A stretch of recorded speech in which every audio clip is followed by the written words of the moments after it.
is joining us for our fourth panel of today, our third panel of today of a sprint of 3 panels in a row.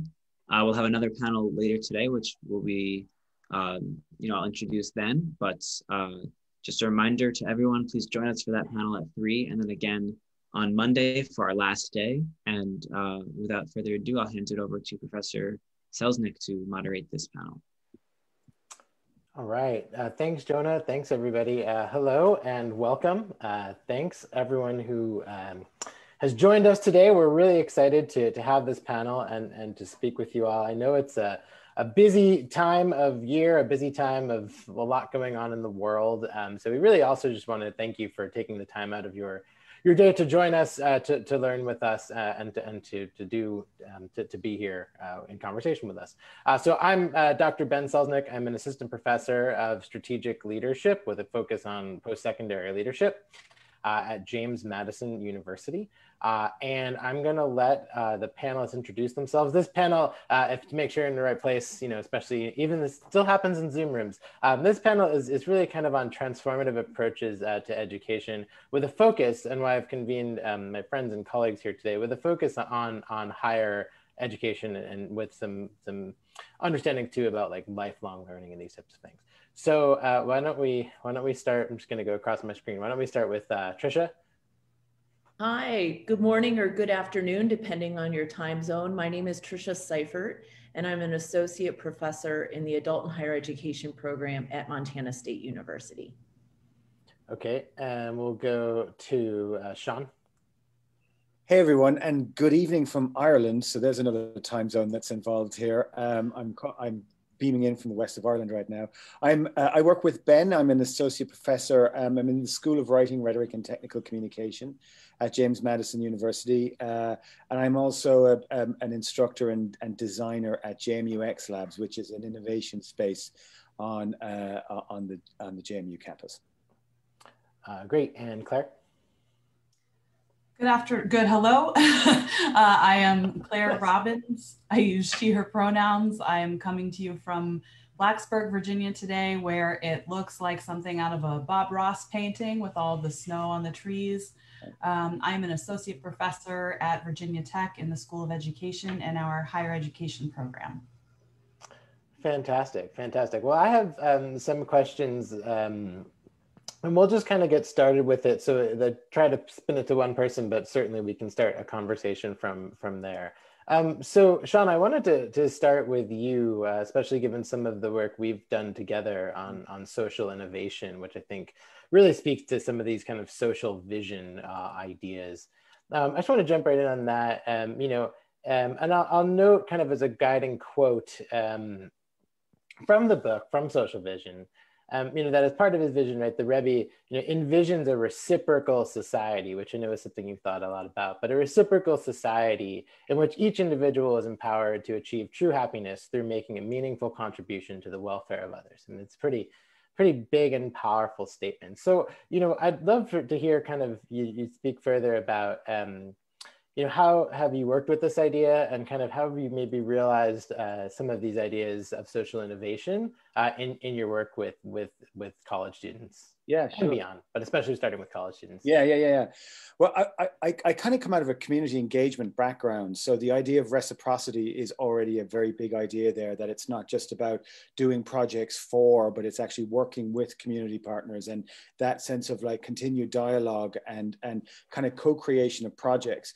But since I got to JMU, I started to play around with what I suppose you could call innovation methods, like design thinking and the lean startup and all these kind of like very hot ideas that were coming out of Silicon Valley in particular, which is, like move fast and break things and building, in a very iterative kind of way,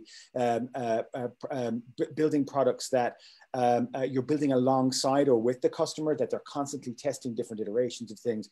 And we started to play around with those in the JMUX labs in sort of technical style projects, like doing things for drones and that kind of stuff. But I started to fuse my background in community engagement with these innovation methods. And it was really fascinating to have students use some of the methods of going out and interviewing stakeholders and then going back to them with these kind of prototype designs, because I think that to me is one of the spaces where innovation brings something new, for me at least, in terms of kind of community engagement work. And I think really speaks to a kind of a different, almost like a deeper sense of reciprocity than what I was used to in my previous experience. And why I say that is, so when students go out and they're talking to different stakeholders about trying to solve complex problems, they come back and we make them do a kind of a rough sketch of something really quickly. So they've got to think by doing. They've got to, you know, try and grasp at an idea, and no matter, even if they're not able to build it, they've got to kind of come up with a rough idea. And then the idea is to go back out with that and to share that with the various stakeholders who are involved. And inevitably, it's going to fail. Right? That prototype is going to fail. It's going to be bad. It's going to be sketchy. They're going to say to them, no, you haven't taken into account this, or you haven't taken into account that. And there's something kind of magical that happens during that process, because on the one hand, they're learning more through that failure about the complexity of the problem. But there's also this kind of repositioning of what learning is, because I think traditional learning tries to position both faculty and students as, you know, as showing off an expertise, as showing off that they're competent in doing something. And the whole process of prototyping does something kind of interesting, which I think changes the reciprocal relation, because it's sort of, it opens up this vulnerability to the fact that we don't know what we're doing. And also it makes that vulnerability kind of central to the learning. And I really like that. For me, has been one of the biggest kind of like aha moments in terms of outcomes being provisional and being in a way how to bring students and different stakeholders together in a voyage of discovery, rather than like, I am doing this for you, and that kind of old style, almost service learning sort of version of community engagement. So I suppose that for me, that's what really stood out to me when I read that quote, was just that the reciprocity, like, that comes out of a shared vulnerability that we develop with our students and community partners, that's based around a kind of a structured process of prototyping. So I just thought I'd just offer that up as an opening idea, because it's really been it's really informed what Ben and I do together in particular as well in our understanding of innovation. Yeah, that's great. Yeah, and I think you know, this vulnerability and through vulnerability in conjunction with the community, in exchange with the community, right? That is this idea, that is this transformative kind of approach that can be achieved. Tricia, I saw you nodding a lot, so I'm going to get one more question here. It goes to you, but then I'm realizing like we'll just treat the script pretty loosely from there. But I do want to get this quote, because I've actually been thinking about this one like all week. But you know, building kind of on your work, and I've heard you nod. I've even, as Seán was talking, I was like, we've had similar conversations. This is great. But you know, this is something I've been thinking about a lot. Like this quote's from a different book that's kind of an understanding of the Rebbe's educational philosophy. But this idea that the Rebbe, you know, repeatedly stated that in education, no moment is too early, no detail inconsequential, no interaction incidental, and no effort ever unproductive. And so maybe talk kind of about how you kind of interpret or resonate with Seán's comments in light of that, because that's something I know we've spoken about, the kind of continuous learning, and learning is far more expansive than what like it might look like, you know, on paper or whatever. Yeah, thank you so much. I think when I think about the no moment is too early, I'm working in a class called College Students right now, and we're in the chapter talking about college aspirations and college expectations development. And this notion of no moment is too early really speaks to the fact that if we're going to help students see themselves as lifelong learners, we have to actually introduce that notion at the very earliest piece. And so in the earliest moments, to say, it's not done. You're not like checking the box. Yep, I'm all learned, good, moving on. It's an ongoing, lifelong process. And as such, it's really about inviting students to see themselves as adventurers. And I use that term really intentionally, because as an adventurer, you are motivated by a curiosity. what is that question or that series of questions for which you just wake up sort of interested in, wanting to know more about? And then knowing that as an adventurer, you're not going to go on the exact same adventure as someone else, that you're going to bring your own creativity to that set of questions. And I think when we invite students into seeing themselves in that frame, as opposed to the empty vessel that we're just going to fill up, that it changes the shape of education and invites students to be co-constructors in that very moment. And that gets to some of those other points that you mentioned: no detail inconsequential, no interaction incidental. I was recently invited to a Japanese tea ceremony, and I was so struck by the meticulousness of the host in every single action, in every single moment. And I inquired, I was like, wow, there's so much detail that you are continuously fostering at every moment. Why is that? And she's like, this level of precision is, I want this to be something you remember, because we may have tea ceremony together many more times, but we will never have this tea ceremony. This moment in time that we're sharing together is special and it's unique, and it will never happen again. And I just sat there sort of drinking in this idea that my willingness to be present in a moment as an educator, but also as a learner, as a teacher, is so imperative, because that moment will actually never happen again. It is just then. And so to bring my full self into that moment is required. And it made me then think about all of the times that staff members, particularly those who work in student services and student affairs, frontline offices, who get asked the same question like 1,000 times. How to handle an add drop form is a perfect example, and it's what we're dealing with at my institution like yesterday. For staff and faculty, we've heard that question 1,000 times, and I can be unpresent in that moment. But what does that signal send then to a student who has not been in that moment 1,000 times? In fact, who may be asking about the add drop process for the very first time. And if I'm dismissive to their query, to their concern, what message do I send about their capacity, their competence, their creativity in being a learner? I'm saying it doesn't matter. And so it really invited me to think through, like, how do I bring my presence to those interactions to show care, concern, and compassion, even on the days that I don't want to? Which made me think about Elton John. So 5 years ago, I had the great fortune of seeing Elton John live. It was amazing. And when he started to play Leave On, I started sobbing. Like, I just couldn't even control myself. I was like, oh my gosh, so moved. And then I realized he has played that song for 50 years. Like, to the point where I went on YouTube and I watched his BBC performance in 1971. He's still playing the same song. So I get asked the same question 1,000 times. How many thousands of times has Elton John played Leave On? And yet it was special and it was memorable for me.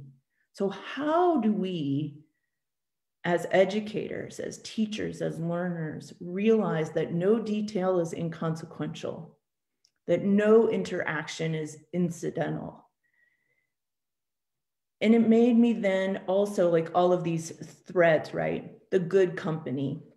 In 2002, Marcia Baxter Magolda wrote this piece that was published in About Campus, short piece, like 5 pages, about coming down a mountain on a bicycle, and that it was treacherous. Like, there was no space to screw up.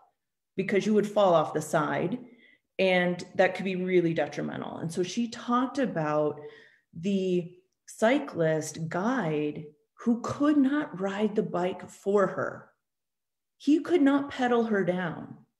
He had to be good company on her journey, helping her find her way, but ultimately only she could pedal the bike down from the top of this volcano mountain. So that's been like a metaphor for me since I read it. And I always talk to my own students about, my goal is just to be good company on your journey. And if I can do that, and you then feel propelled to be good company on someone else's journey, I mean, that's the reciprocity, that's the continuation. And so it makes me think about what Michael Wexler was talking about on the Social Vision podcast, which I want to give a huge shout out for. If you haven't listened to it, it's both entertaining and really insightful. But this notion of we are more than just ourselves, and how we engage with others in a broader community sets the tone for what's possible, for the kind of world in which we live.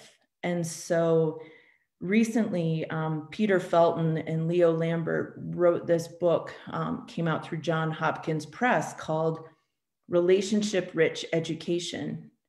And that shifts, I think, the context of education from one about content to relationship, and that we're in relationship with one another as teachers and learners in that reciprocal space, but we're in relationship to the questions and the problems that plague our world, and to which educators, teachers, and learners can bring some solution. So that's my thoughts. Amazing. Oh my gosh, there's so much to get into there. So maybe I'm gonna we're gonna open up to Claire's question, and then I'll probably just completely ditch the script. But Claire, I did want to ask you, building on what Seán and what Tricia were speaking about too.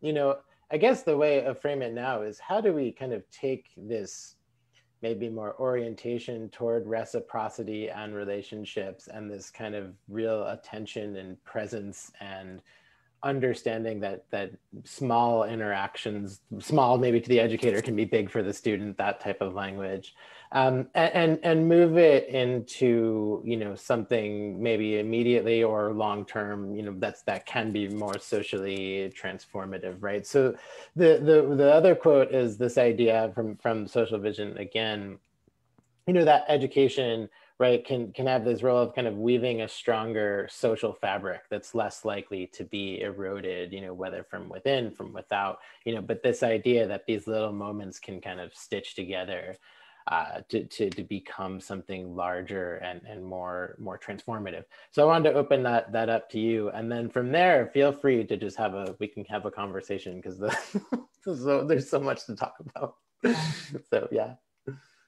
Well, the first thing I have to say is that Leave On is my favorite Elton John song. That feels important. I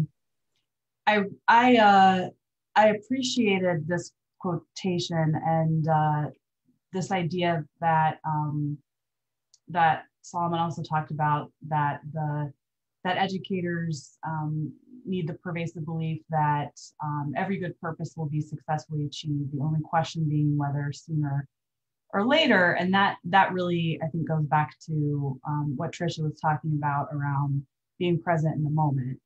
And then connecting that with the idea of vulnerability being central to learning, and accompanying one another through relationships in learning. All of those ideas kind of feel like different sides of the same coin, although coins have two sides, different faces of a prism, or whatever you want to say. I think the story that comes to mind for me when I think about this idea of education weaving a stronger social fabric really goes back to how it is that I became a person who studies graduate education. So when I was a college student, in my first few weeks, my add drop moment that Tricia talked about, which you couldn't have known, was actually a moment where if an educator hadn't been present, I probably wouldn't have stayed in school. So I actually sort of collapsed in a panic attack in front of my RA's door a few weeks into college, not sure about whether to take this English class. And it wasn't really about the class, of course. It was about everything, family problems and being away from home for the first time and fear of failing and homesickness and overwhelm and having a undiagnosed anxiety disorder and all sorts of things going on. But that, I knew that my RA was understanding and he was right across the hall. And pretty soon I was in the Dean of Students office and learning that I could probably stick it out, and that had I ever considered going to the counseling center on campus, and that I could choose different classes, and a reminder that our whole first semester, I went to Swarthmore College, and the whole first semester is pass-fail. And it's designed to create sort of a healthy container for exploration and vulnerability. And if that set of things hadn't happened, pretty sure I would have gone right back home. So fast forward to then being a student affairs professional, 4 or 5 years later, I'm a program coordinator in the Women's Center at Duke University. And I'm noticing all these things that students are experiencing, and I'm seeing what other student affairs professionals are doing in their work and the things that they're noticing. We start to have these conversations in the Division of Student Affairs about race and racism. And I notice all of this defensiveness in the other cisgender white women and in myself. And I start recognizing that there seems to be something missing from how educators are prepared or not prepared to talk about race. And in particular, here I am in a women's center. I was raised as a liberal white feminist, and I'm seeing the harm, that white women are doing through our own ways of perpetuating white supremacy, which are often really tied together with how we're also experiencing sexism. So I'm this 25-year-old kind of looking around, figuring this stuff out, thinking about it. And then fast forward again, and I'm a doctoral student, and I've got to pick a dissertation topic. And I wind up studying the experiences of new student affairs professionals, so new that they're still in graduate school, in learning about race and racism, specifically cisgender white women. And through that research project, I learned a lot about the kind of educator that I wanted to be in terms of working with emerging student affairs professionals, and also the kind of scholar I wanted to be in listening to students and trying to put their words and experiences in conversation with broader social issues, and to do that in partnership with other scholars whose positioning in society and in relation to the work that they're doing was really different from my own. And so fast forward again, and I'm a faculty member at Virginia Tech, and my colleague and good friend and collaborator, Dr. Rosie Perez, and I have been doing this work about graduate education for about 5 years now. And the thing that I just keep coming back to,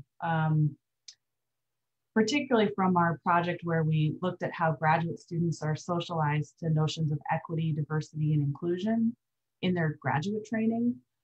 So we interviewed these 44 students in all sorts of different disciplines and fields: master students, doctoral students, students who were preparing in disciplines as different as clinical psychology and mechanical engineering and creative writing.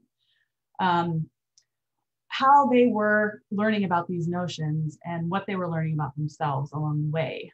And unsurprisingly and unfortunately, we heard a lot along the way about the kind of harm that students were experiencing themselves within graduation.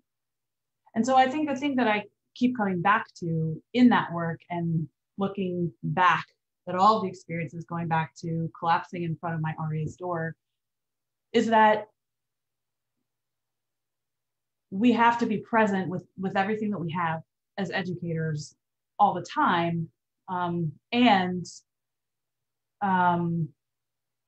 There's going to be a lot of harm. We're going to witness a lot of harm. We're going to be complicit in a lot of harm just through our very presence in formal educational institutions. And in my case, situated in the United States, my university was built by enslaved Africans. It is on unceded territory belonging to the Tutela and Monacan peoples. I mean, there are these histories and there are these present moments that are always converging. And even if we have the most meaningful interaction with a student imaginable in an add drop kind of moment, they may head right after that to a lab, for example, as a graduate student, where their advisor tells them to stop doing all of that Latino stuff. And the student to whom that was said in our data set turned around to us as researchers and said, well, how do you stop being yourself? And I don't really have an answer, but I do think that it's holding in something, there's something about holding in tension, the idea that we have to be present and vulnerable and build relationships with students, and that's the core of the work. And that we never know what's going to happen next in a student's day or what just happened before they got to us. And so we have to be present in those moments, and we also have to be present at the policy meetings and in the streets to the extent that our own embodiments and safety allow us to. And I struggle with knowing what the balance is, and I hope someone else can tell me what that might be, because I think I'll be trying to figure that out for a lifetime. Yeah, no, I again, for all of it, it's so much to go in on there. But I do two things, and then I'll just open it back up. But one is, you know, the idea that there is a lot of social history and social context that have led to this point. And I think it's important to recognize that, you know, nobody comes at us, no student, no environment, no whatever, it comes at us just completely out of a vacuum. Like, we are living through it, we are moving through it. And so, you know, having as an educators, and this is threaded throughout, right? Educators have a really profound, I guess you'd say, responsibility to engage what you're talking about, that tension, Claire, of how do I, and we're all talking about it, but how do I kind of bring myself and my experiences fully, how do I be fully present, fully doing the work, authentic, and also, you know, really not to a point that I don't also overlook all of the other realities and all of the other contexts in a way that makes the student feel like, you know, I'm not, it's not even understanding. It's like, I'm not in that reciprocal, to use that kind of thing, you know, relation. So I think that is kind of, you know, the educators, and this is Solomon, that's part of the main educator's dilemma. And the main educator, and the other side of it is the educator's reward, is like this continuous learning of being able to bring our full selves and our full experiences into that moment and kind of have that shape trajectories about which the end points of those trajectories we might never truly know, right? I'm not sure your RA, maybe you're still in touch, or maybe they have no idea and you don't, you know, that type of thing. And the other, right, to kind of broad, you know, I think about my own experiences now. I'm teaching like a research methods course, and we had our first class last night where we really were in dialogue, and it was all about like, how do we ask good research questions? And like, it was almost this like amazing kind of like, I don't want to say it, that's gonna sound like I'm dissing my students, I'm not, but it was this very kind of like beginner's mind approach of like, how do we ask a research question? And it's like, can all questions be qualitative or quantitative? Like, how do I know it's too narrow? Like, someone even asked about, like, how do we know people are honest with us on surveys? And I was like, oh my God, like, it was this moment where, like, every question I was just so blown away. And I had to explain to myself, like, I'm not laughing. It's like, you are, because you're great students and you're fully present and I've given you something to go on, you're just like getting to like the core of questions that like people in all the social sciences and any new knowledge creation like wrestle with for, you know, and have been since ever, you know, and I'm like, you're just hitting that on that. It's so amazing. So I was like I was laughing, but I was like, I'm enthusiastic that your questions aren't like on page 3, you know, what did they mean by this? You're just like jumping into the core and you may not even know you're jumping into the core. And that was just like a wonderful moment where I was like, you know, as I've done, you know, throughout the script, like I got to, yes, those are, here's what we know and here's what we don't know. And here's how my experiences inform that. But here's, you know, we were talking, you know, it was like, yeah, you know, here's how this research has been received and you might like it, you might not. And, you know, it was one of these things like, it's not an equitable system all the time in research, like all of these stuff, you know, it came out in like 2 hours and it was done. I was like, what did I do? You know, I hope I've brought my being enthusiastic and fully bringing myself kind of help them along the way and kind of understanding that these are not just your questions, these are like big Q questions. So that's just kind of a long way of kind of not really tying it together, but just reflecting on it. But yeah, I kind of want to just to open up. I mean, I have some more questions, but there's so many ways we can go here. And I, you know, having you three on the call together is just great, really exciting for me. So I want to make sure you have a chance to talk to each other and explore these ideas as you'd like to. So if anyone just wants to jump in. Tricia? I want to jump in because I want to share that I so enjoyed, Ben, your and Seán's article or chapter rather that you sent out, and I hope you might put it in the chat because there was a piece around freedom and the fact that freedom can only begin within a social exchange, and you're citing Hannah's work here and that you use this term individuated rather than individual. And, you know, that's all Seán. Well, then I love it, Seán. And I hope to meet you someday in person. And this is where, when I go back to that Rebbe quote that you asked me earlier, no moment too early.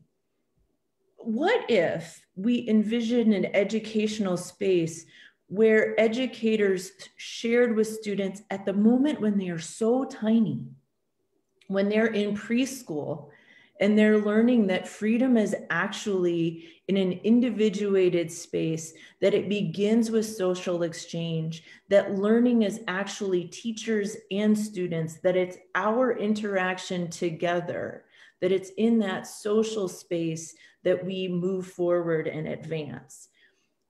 Imagine where our world could be if from the very beginnings in pre-K, those ideas were percolating. And maybe they are. I mean, maybe this is an opportunity for those of us in higher education to reach back to our colleagues in early childhood and say, how do you teach social connection with one another in a developmentally appropriate way? I think back to that, everything I needed to know I learned in kindergarten, if any of you remember those. So, okay, how do we bring those forward? And how do we continue to talk about education for a social good, for a public good, knowing that freedom is actually not my individual, but it's individuated within a broader social collective. And so I just want to really thank Seán and Ben for that chapter and having us then think about new ways to bring that forward in a higher education space. And it's just what you suggest, changing the nature of problems, changing our methods, and changing our institutional configurations. And so I'm going to throw it to you both, since you wrote that brilliant piece, to riff on those ideas maybe within the space. I thank you, Tricia. We had such a great time writing that piece, and we keep coming back to it again and again, and we're still figuring it out in some ways, or it's figuring us out actually, because it brought us together to chat about it in this completely in shared way, but something we hadn't. Yeah, anyway. I don't know where I'm going with that, but I wonder. I love the idea of going back to the very beginning of it of an education path, right? And I wonder whether we lose it along the way. This sense of kind of if we think about the very early education experiences being rooted in play, for example, where playing with others, just playing with things, right, seems to be that kind of relational engine that I think gets a bit like shoved out of the way as we move forward, and bringing it back in. At least we're trying to bring it back in various ways. I mean, I think there's lots of different ways of trying to get at that kind of relational work. I've just been thinking. I'm teaching a class tonight. I'll just give you a very situated example of what's going on. That kind of, I think, refers to this in some way. I'm teaching a class tonight called The Future of Education, and it's with 5 disciplines. And they're faculty who've never taught together before. We're kind of building the course as we're going, because the students are the stakeholders who are also building the research questions, right? So we're just like, okay, we're just going to get together and we're going to like just figure it out as we go. And online, we had this really interesting conversation today about what the students call us, because some faculty wanted to be called professor and some people wanted to be called by their first names. And we just had that moment of like, okay, well, let's go with the professor bit because my students will be more comfortable if we do it that way. And we just had this moment online of trying to open up a relational space where, well, why don't we all figure that out together? And I think that's really going to be a core of this individuated type of learning, is that everybody's a stakeholder in shaping what the reality is. Ben was just talking about like that kind of beginner's mindset, that the students are going to bring their own sense of being and agency to things. And I'm trying to express, I think, a different kind of infrastructure where we're not so locked into predetermined roles of learner, teacher, expert, novice, right? How we can just free that up, because I think we can naturally get back to a more individuated state. It's really about performance. It's about being in rooms together or Zooms together or wherever, where we can actually free up that kind of interaction. And it's just, I think when you do collaborative work, particularly, or work that's based in collaboration, it just naturally comes up. Like even what we called ourselves, I'd never even thought of it before, because we all call ourselves by our first names usually in our classes, but even the very names of how we are presented is something of negotiation. And it's this constant building through negotiation and trying things out. It's just a thought off the top of my head. I'm not sure that brings us anywhere, but. No, I think it's a good point too, though, because what it signaled for me is, we found, we kind of got a little lucky in writing that someone had put together this big like compendium of a bunch of people who were doing social innovation and like working in labs all over the world together. And I like asked very nicely to the library to get it. And so we kind of had a head start on that. But anyway, there were multiple themes throughout that. And we probably picked, I think, the more challenging in terms of like pushing the envelope, some of the pieces. But 2 of them, one was this idea that like to be a social innovator to really fulfill any kind of social vision, right? There's a lot of unlearning that needs to happen, right? So we think about like, oh, we just need to teach and learn and teach and learn and teach and learn. But actually, there's an enormous amount of unlearning that might need to happen first. And this can be for the students, this can be for disciplines, for instance. I mean, unlearning at a variety of levels to kind of, that might be the first kind of move in sparking any kind of work. And the other one that kind of we brought in too in that piece was this idea that of emancipatory social innovation. Social innovation is something that is full and complete, or at least strives to be that, and isn't content necessarily with very micro approaches, or at the very least in some of the work that Seán does in the lab, starting with big problems. And even if the solution is, the minimum viable product or minimum viable solution to that, rather than start with small and go and stay small. If you start big and get small, okay, like that's a part of it. But if you start small, you're never going to have any hope of getting big, is kind of one way of thinking. So those were kind of two other themes that came out that I think relate to this work, because again, to all of what you've said, the educator, especially in college, right, especially in a higher education setting, the educator has quite a lot of say over all aspects of the learning, not the learner, but we can say this is the assignments and this is how we're going to read and this is how we're going to treat each other and this is what we're going to talk about and this is how I'm going to bring in my own self and my own research, in ways that doesn't always exist in other educational contexts. So I think it is important to recognize that as well. But yeah, these themes of unlearning and emancipatory social innovation, I think, and to me, they seem very right in line with the book and kind of with some of these bigger concepts. But thank you, Tricia, for that. Yeah, I can't seem to find it right now, but I'll get it out for. I'll make sure it's available.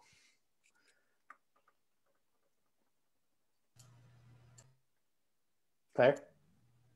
Yeah, thank you for that. I've really been thinking about liberation a lot recently. I'll just leave that there. I think a lot of folks have been thinking a lot about liberation recently. In thinking about the lifelong learning piece and how liberating it would even be if, like, what if educators were permitted to just name ourselves as lifelong learners as well, and dispense with a lot of these formalities that govern our employment and day-to-day tasks and all of these things. I'm reminded I was in conversation with Dr. Stephanie Bondi 5 or 6 years ago. She's another higher education scholar and educator.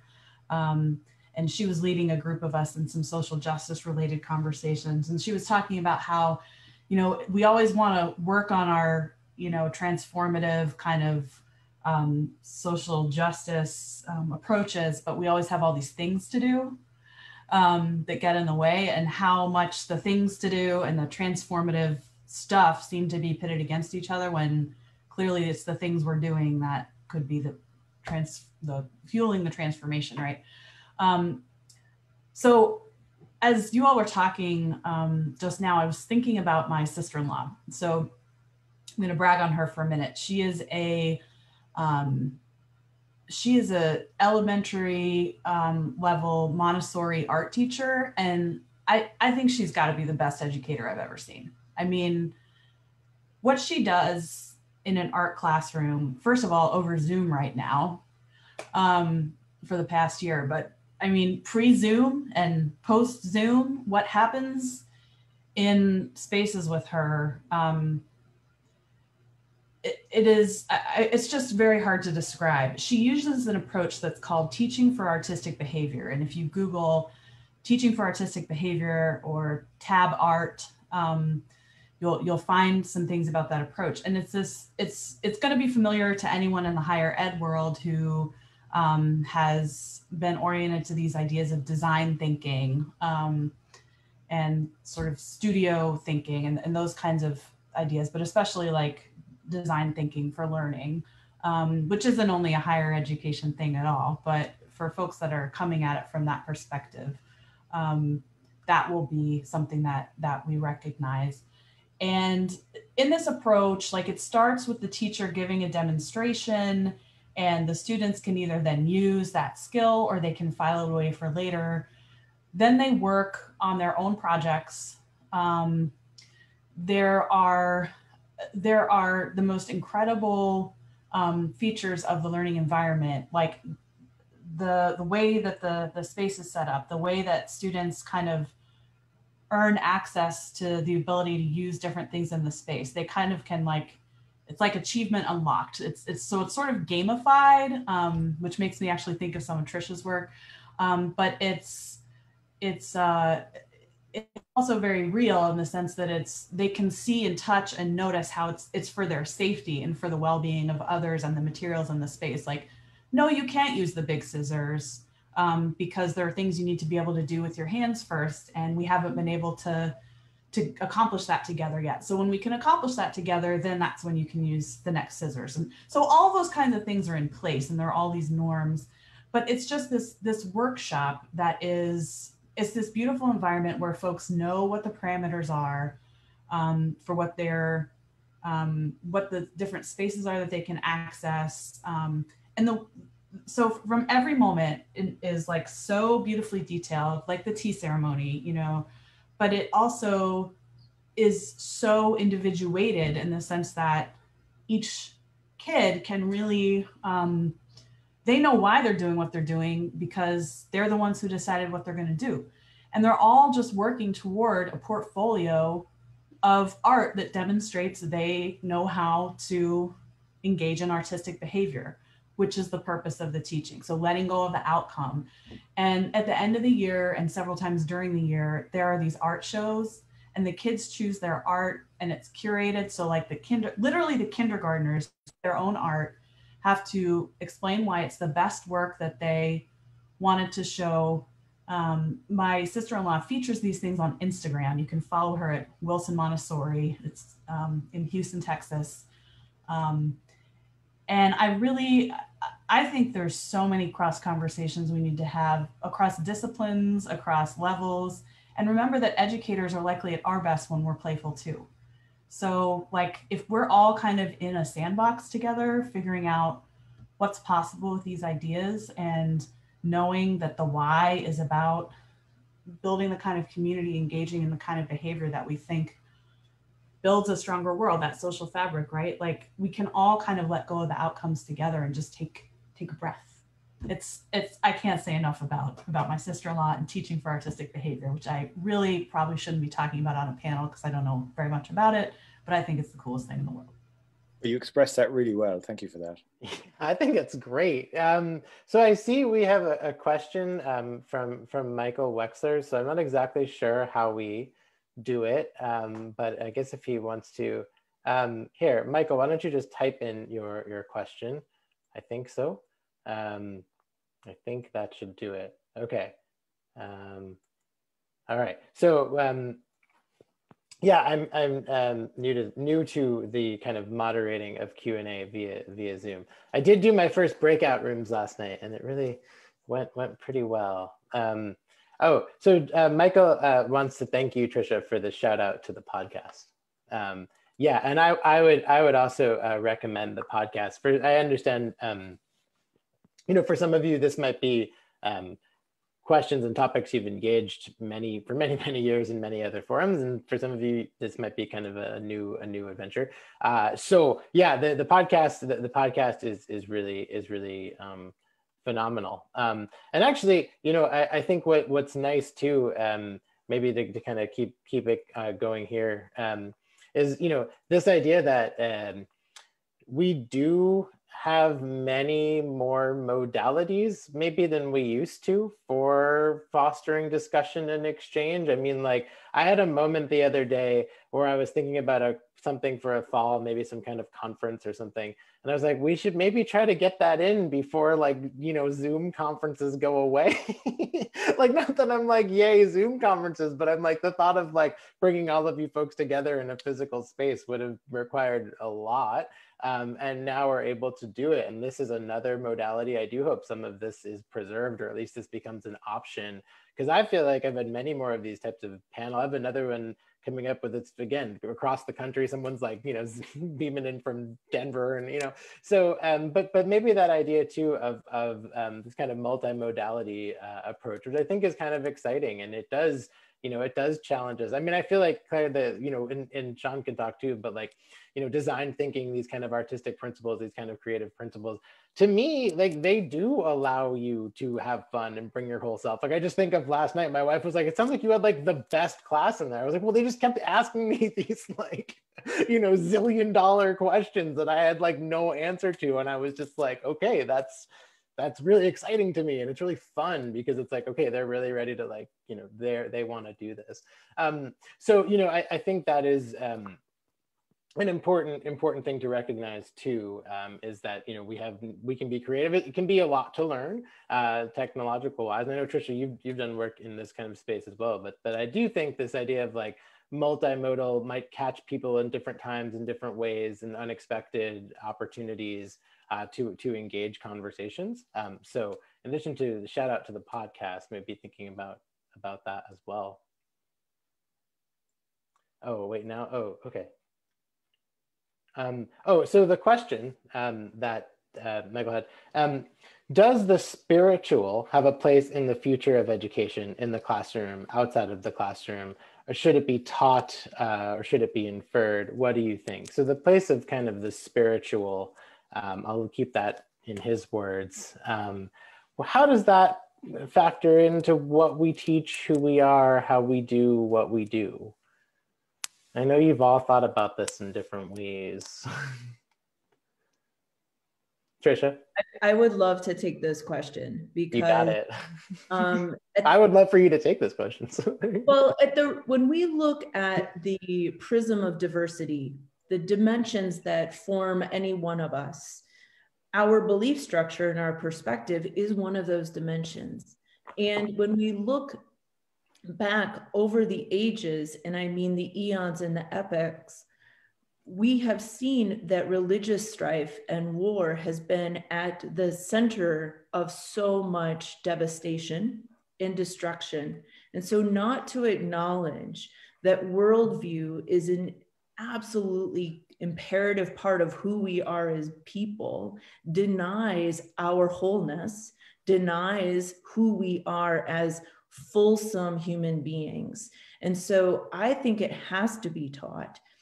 And that's why world and comparative religions classes have existed for at least decades, if not longer. And so I was listening to the podcast, Michael, and thinking about the Rebbe's suggestion around prayer in school, but prayer as a moment of quiet, a moment of to think, to be present in your own space.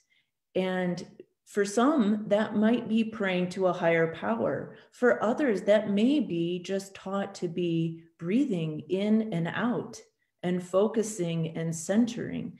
And I think all of those things would be a huge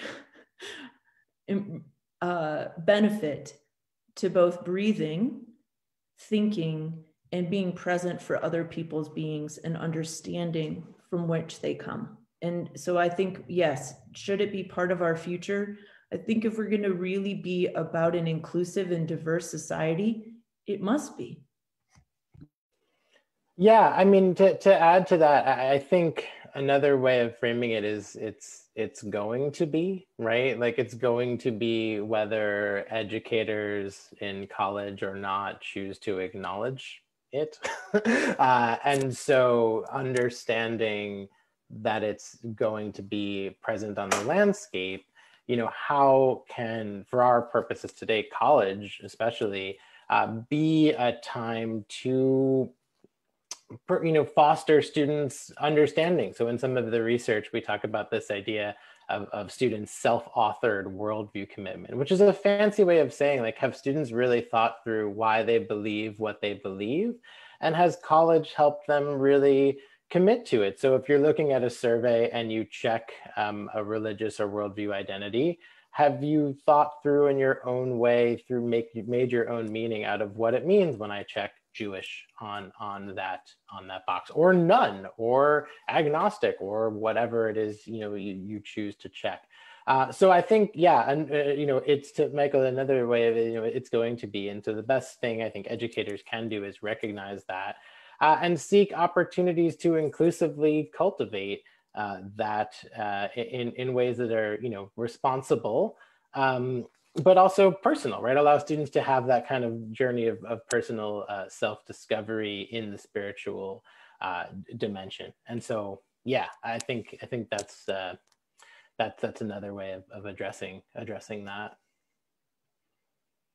I think it goes back in some way to the ideas of vulnerability and individuation are like core practices in that sense of the spiritual. I mean, regardless of what the modality of the spiritual object is, I mean, just the idea of us unraveling a sense of very anxious, like I am me, but I am a social being and constantly evolving along with that relation. That to me is a profoundly spiritual understanding and practice that I think goes across any or all spiritual traditions in one form or another. And that's something we're uniquely equipped to try and foster in education.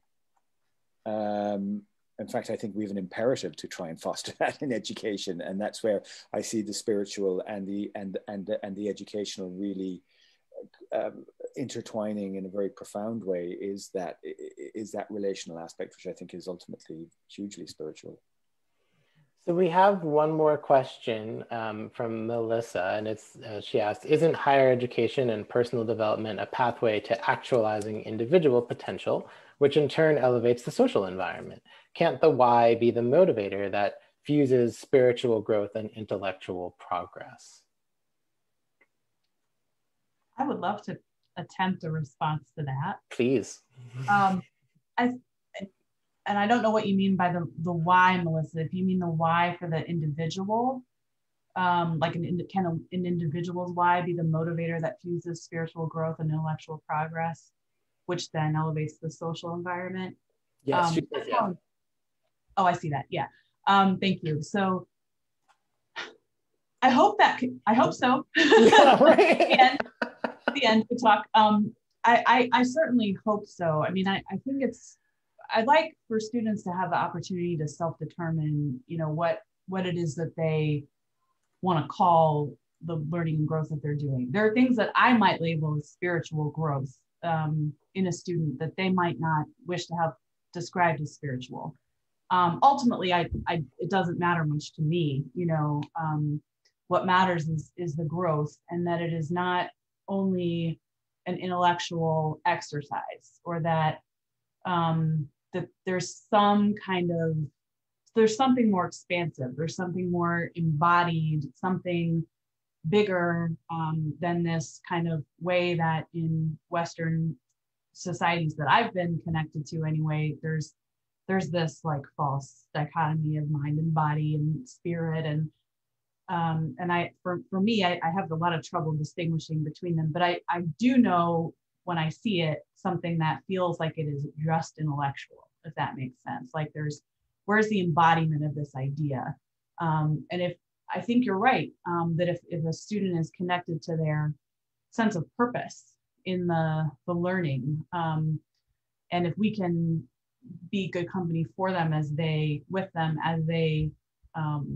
discover that purpose or are drawn to that purpose, then yes, that can be something that fuels individual and collective growth. I think that's the dream. And so I appreciate you naming it in that way. And I certainly hope that higher education can be that way. We have a lot of barriers to that being the case, though. Sadly, the way higher education is funded is just one example. At least public higher education doesn't align very well with what I would hope the priorities would be.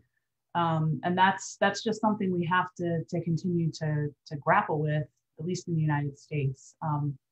And that I would love if we could stay in that place where someone's purpose can be what drives all of those kinds of transformation.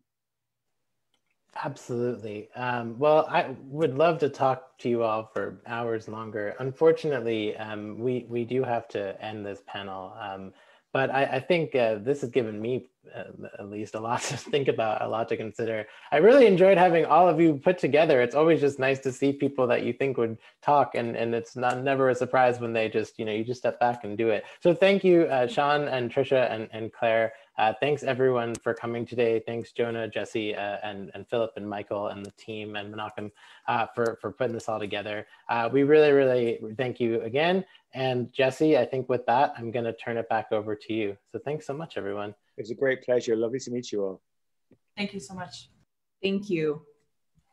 Thank you, Ben. Thank you, everyone, for such an exciting conversation. I think I speak for everyone when I say that we were all very inspired by what we heard from you guys today.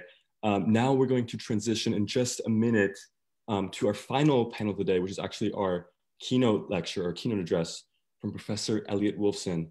And to introduce Professor Wolfson, I am going to invite to the panel Ellie Rubin, one of the authors of the book.